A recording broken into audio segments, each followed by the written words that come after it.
عمر وہ گئے جس نے ایک جوڑے میں زندگی گزار دی، اور ایک دن جب خطبہ دینے کے لیے آ کے بیٹھے، خدا کی قسم لوگ کہتے حق کھایا، حضور کے صحابہ مودے کی بات نہیں کرتے تھے، مودے کی بات نہیں کرتے تھے، نیا کرتا پہن کے آئے حضرت عمر، اور خطبہ دینے کے لیے جب بیٹھے نا، سامنے سے ایک صحابی کھڑے ہو گئے، کہنے لگے عمر خطبہ بعد میں دینا، پہلے یہ بتاؤ نیا کرتا کہاں سے آیا ہے،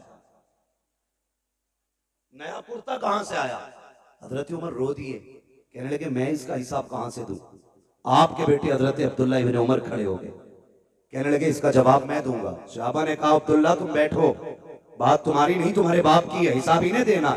کہا جو پوچھ رہے ہو یہ میرے باپ نہیں بتا پائیں گے۔ کہا پھر تم بتاؤ۔ کہتے ہیں جب جمعے سے پہلا دن تھا، میرے باپ کے پاس ایک ہی کرتا تھا، میں نے اپنے باپ کو دیکھا وہ اسے دھل رہے تھے عشاء کے بعد، اسے دھلتے ہوئے دیکھا تو کہتے ہیں جہاں سے رگڑتے تھے وہیں سے پھٹ جاتا تھا۔ قناعت دیکھی، دین کی خدمت دیکھی، کہا جہاں سے رگڑتے تھے وہیں سے پھٹ جاتا تھا۔ میں نے کہا ابا نیا کرتا کیوں نہیں بنا لیتے ہیں؟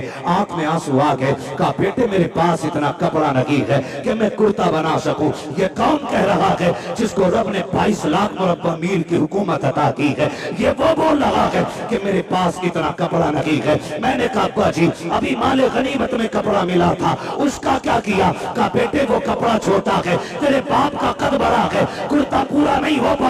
کہتے ہیں میں دوڑا، جو حصہ میرے حصے میں کپڑا آیا تھا میں وہ کپڑا بھی لے کر کے آیا، اور دونوں کپڑوں کو چھوڑ کر میں نے اپنے باپ کا کرتا بنایا ہے۔ کہا صحابہ سن لو، میرے باپ نے نہ کسی کا حق مارا ہے، نہ کسی سے چھینا ہے، نہ بیت المال سے لیا ہے۔ جو کپڑا پہنا ہے یا تو یہ میرے باپ کا حصہ تھا یا ان کے بیٹے کا حصہ ہے۔